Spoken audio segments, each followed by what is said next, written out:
Hello guys, welcome to our channel Crick Gossip. So আজকে আমরা IPL 2024 এর match number 28 Lucknow super giant versus Kolkata knight রাইডার্সের post match show নিয়ে আলোচনা করব। তো গাইজ চলো এবার শুরু করি। Lucknow super giant first batting করতে এসে 161 করছে, 7 উইকেট হারাইয়া, মানে 161 রান করছে, 7 উইকেট হারাইয়া। তাদের তরফ থেকে কুইন্টন ডিকক 10 রান করছে 8 বলে। কেএল রাহুল 39 রান করছে 27 বলে। আর আয়ুষ বাদুনি 29 রান করছে 27 বলে। মার্কাস টোনি 10 রান করছে 5 বলে। আর নিকোলাস পুরান 45 রান করছে 32 বলে। তাদের তরফ থেকে এরকম কেউই পারফরমেন্স করতে পারছে না। আমরা লাস্ট তারা প্রি ম্যাচ শোতে যেই চেঞ্জেসটা করছিলাম, এই চেঞ্জেসটা তারা করছিল। দেবদূত পাডিক্কালের জায়গায় দীপক হুড্ডারে খেলাইছিল। তো ওই জায়গায় এই মানে দীপক হুড্ডা নিজে মানে প্লেসমেন্টটা মানে সিমেন্ট করতে পারছে না। তো এটা একটা এই, মানে খারাপ লাগলো হের তরফ থেকে। হে একটা ভালো ব্যাটসম্যান। এছাড়াও মানে তার ট্র্যাক রেকর্ড যদি দেখি, লাস্টের 8-10টা ইনিংসে খুব ভালো পারফরমেন্স করছে না। তবে নতুন সিজনে হেরে যতটি চান্স দেওয়া হয়েছিল, মানে ইম্প্যাক্ট প্লেয়ার অনুসারে মোটামুটি ভালোই পারফরমেন্স করছিল। ভাবছিলাম হেরে চান্স দিলে হে একটা ভালো পারফরমেন্স করতে পারবো, বাট সে করছে না। তো মেইন ডিসঅ্যাপয়েন্ট করতেছে আমরা এলএসজি তরফ থেকে কুইন্টন ডিকক আর কেএল রাহুল নিজেরাই। স্পেশালি কেএল রাহুল আজকে অবশ্য আমি যদি কই কলকাতার বোলিংও খুব ভালো হয়েছিল। আর পাশাপাশি তার তরফ থেকে মানে উপর যে কুইন্টন ডিকক আউট হয়েছে গা, দীপক হুড্ডা আউট হয়েছে গা, তো তারা ওই জায়গায় রানটা স্কোর সেভাবে করতে পারতেছে না। মানে খুব ভালো বল করছে সুনীল নারায়ণ, বরুণ চক্রবর্তী, তারা খুব ভালো বল করছে। তো এই কারণে বিশেষ করে সুনীল নারায়ণ 4 ওভার করছে, 17 রান দিয়ে 1 উইকেট নিছে শুধু। তো উইটা হ্যাভ প্রেশারে পড়েছে। তার পাশাপাশি ওই জায়গায় যে ব্যাটসম্যানটা নামাইছিল আয়ুষ বদনীও 29 রান করছে, যা 27 বলে। তো এই জায়গায় দুজনের প্রেশার হওয়ার কারণে কেএল রাহুলও মানে ঠিকভাবে ভালো পারফরমেন্স করতে পারছে না। তবে কেএল রাহুল এই সিজনে টোটালি অর্ডিনারি দেখা যাইতেছে। মানে এর তরফ থেকে কোনো অ্যাটাকিং শট নাই, কিছু নাই। যাই যে এক দুইটা খেলছে, মানে হে যে লেভেলে ব্যাটসম্যান এই লেভেলে সে পারফরমেন্স করতেছে না, এটা আমার মানে ধারণা। তো খুবই চিন্তার বিষয় কি এলএসজির লেগে না ওপেনিং জুটিতে কেউ পারফরমেন্স করতেছে, না মিডল অর্ডারে কেউ ভালো পারফরমেন্স করতে। বাট কন্টিনিউয়াসলি নিকোলাস পুরানোই তার লিগে পারফরমেন্স করে দিয়েছে। লাস্ট 5-6টা ইনিংস যতটি খেলছে খুব ভালো পারফরমেন্স করছে, নিজের ভিতরে চান্স পেয়েছে। এক্সেপ্ট দিল্লি ক্যাপিটালসের লগে যে ম্যাচটাতে খেলছে, এই ম্যাচটাতে প্রথম বলে আউট হয়েছে, প্রথমত দ্বিতীয় বলে তারা আউট হয়েছিল। তো এটা একটা বিরাট মাইনাস হয়ে যেতেছে এলএসজির তরফ থেকে।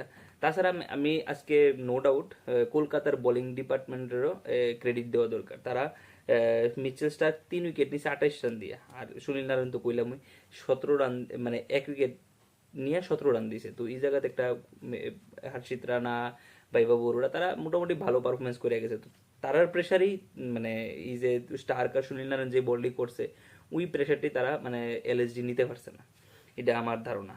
আর কলকাতার নাইট রাইডার্সের তরফ থেকে সেটা তারা এই রানটা প্রায় 15 ওভার 4 বলেই চেস করে নিছে। ফিল্ড শট 89 করছে 47 বলে। ফিল্ড শটের একটা ঘটনা আছে, আমি কইতেছি। সুনীল নারায়ণ আজকে একটা ভালো পারফরমেন্স করতে পারছেন, 6 বলে 6 রান করছে। আর ক্রিস আয়েশেরা 6 বলে 7 রান করছে। আর শ্রেয়সের ফাঁকতালে ভালো পারফরমেন্স কি মানে 38 বলে 38 টি-20 খেলার লিগা মানে কনসিডার করা যায় না। তবে রান যেহেতু ম্যাচ যেহেতু জিতছে, তো এই রানটার আমরা কোনো রকমের কোনো এটা নিয়ে ক্রিটিসাইজ করতাম না। তো আমি যদি ফিল্ড সল্ট মানে এলএসজির ফিল্ডিং ডিপার্টমেন্টও যদি দেখি, এলএসজি ফিল্ডিং ডিপার্টমেন্টও ভালো পারফরমেন্স করতে পারছে না। প্রায় ফিল্ড সল্টের প্রায় 2 থেকে 3টা ক্যাচ ছাড়ছে। ওই প্লেয়ারটি লাস্টে দেখে সেটা 89 করছে 47 বলে।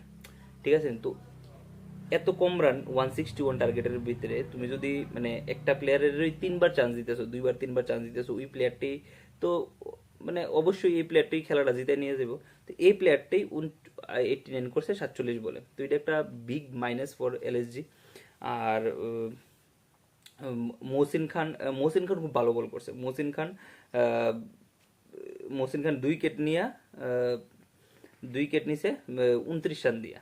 আর এরকম কেউ ভালো পারফরমেন্স করতে চাইলে সমর জোসেফ, যে আমরা একটা ইয়ংস্টার ওয়েস্ট ইন্ডিজের স্টার বোলার, যে গাবাতে ওয়েস্ট ইন্ডিজের প্রায় 25, 26, 27 বছর পরে একটা ম্যাচ জিতেছিল অস্ট্রেলিয়ার মাটিতে। তো হেরে আজকে চান্স দিছে এলএসজি নবীন উল্লাহকে রিপ্লেসমেন্টে। তো মানে প্রথম ওভারটা মানে not a good start for young বলার। তো এটা আমি যতটুকু দেখলাম, প্রথম ওভারে হে 20 রান দিছে, বাট হে 4 ওভারে 47 রান দিছে। যে প্লেয়ারটা, যে বোলারটা প্রথম ওভারে 20 রান দিছে, এরপরে 3 ওভারে নিশ্চয়ই ভালো বল করছে, তার কারণে হে 4 ওভারে 47 রান দিছে। তো এই জায়গায় একটা সামার জোসেফের মানে কনফিডেন্সও বুস্ট হবে। আইপিএল এর কেরিয়ারে ফার্স্ট ম্যাচ খেলছে, ফার্স্ট ম্যাচে 20 রান খাইলেছে, এটা একটা মানে তো ইভেন কি এলএসজি করছেই 161 রান। তো ওভারের মানে ইনিংসের শুরুতেই প্রথম ওভারে যদি 20-22 রান খেলা, তো এই জায়গা তো অলরেডি তারা ব্যাক ফুটে গেছে গা। তো পরে ওভারটি হে ভালোই করছে। এলএসজির বিগ প্লাস মহসিন খান 2 উইকেট নিচে 29 রান দিয়ে খুব ভালো বল করছে, খুবই ভালো বল করছে। তো মহসিন খান আমরা মানে গত সিজন থেকে আমরা কয়েছিলাম, গত 1-2টা সিজন থেকে কয়েছিলাম যে মহসিন খান মানে খুব ভালো বোলার।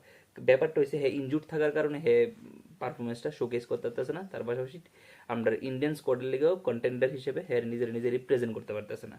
মানে এবারের সিজনও হে কিন্তু একটা না দুইটা ম্যাচ জানি মিস করছে। তো এরকম ইনজুর থাকলে তো প্লেয়ারে এখন ন্যাশনাল টিমে চান্স দেওয়া ইম্পসিবল হয়ে যাবে, কারণ মোস্ট প্রবাবলি হার্দিকও ইনজুর্ড হয়ে যেতেছে গা, স্বামীও ইনজুর্ড। তো একজন ইনজুর্ড প্লেয়ারে বিয়ার করা মানে একটা টিমের ক্ষেত্রে মাইনাস হয়ে যাবে। তো এই জায়গায় তো খুবই মানে দুঃখজনক ব্যাপার মহসিন খানের লিগা। তো এটাই মানে আমি যদি ইন টোটাল হিসাব মানে ক্যালকুলেট করে দেখি, আমরা গতকালকের প্রি ম্যাচ শোতেও কইছিলাম যে কলকাতা নাইট রাইডার্সই জিতবো, বাট খুবই কনভিন্সিং ভিক্টরি করছে।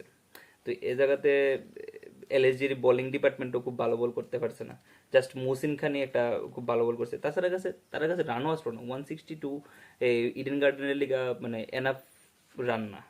যদি এক্সট্রাঅর্ডিনারি পারফরমেন্স করতে হয়তো বা কিছু তার লিগে একটা ভালো হইতো।